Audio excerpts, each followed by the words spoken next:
వాళ్ళ చెల్లెలు ఒక ఆవిడ ఉంది, శూర్పణఖ అని. ఆవిడ వచ్చి రాముడి సౌందర్యాన్ని చూసి బాగా మోహించింది. మోహించి రాముడిని నన్ను పెళ్లి చేసుకోమని అడిగింది. ఇదంతా మనకు తెలిసిన కథే.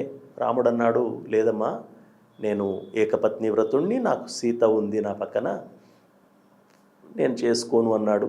సరే, ఆవిడ మాట్లాడేది, వీళ్ళు మాట్లాడారు. చివరికి ముక్కు చెవులు కోయించుకొని ఆవిడ ఖరదూషణుల దగ్గరికి వెళ్ళి నన్ను ఇగో ఇలా ముక్కు చెవులు కోసి అవమానించాడయ్యా, కనుక అతన్ని మీరు ఎదుర్కోండి, అతన్ని సంహరించండి అని చెప్పి పంపించింది.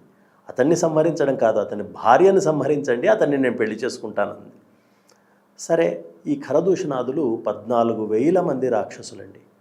వాళ్ళు వచ్చారు రాముడి పైన యుద్ధానికి. రాగానే లక్ష్మణుడు చూశాడు ముందుగా, అన్నా ఎవరో రాక్షసులు వస్తున్నారు, మనం యుద్ధం చేయాలి, పద మనిద్దరం వెళదామన్నాడు. అంటే రాముడు అన్నాడు, ఎంతమంది ఉన్నారు అంటే, చాలా 10,000 పైన ఉన్నట్టున్నారు అని అన్నాడు. అంతమందికి ఆ మాత్రం దానికి ఇద్దరం కావాలా? నువ్వు మీ వదినకి రక్షణగా ఉండు పర్ణశాల దగ్గర, నేను సంహరిస్తాను వాళ్ళని అన్నాడు.